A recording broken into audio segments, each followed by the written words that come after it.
Kung talagang mahal ka ng partner mo, ay mararamdaman mo naman yan base sa mga kilos hindi lang sa salita.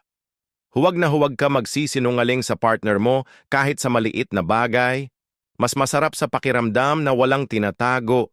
Piliin mo yung taong iingatan ang reputasyon mo. Iwasan mo naman yung taong iparamdam sa'yo na kaya kang palitan anytime. Iisa lang ang buhay, huwag papalit-palit ng partner. Kung mahal mo ang tao, ay iniisip mo pa lang na magloko ay maaawa ka na at napakalaking bagay ng respeto sa magpartner.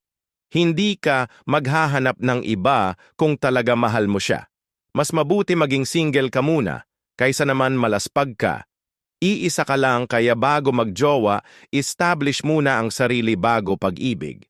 Maging kontento yan, ang sekreto, at sa isang relasyon mas importante ang respeto kaysa sa salitang mahal.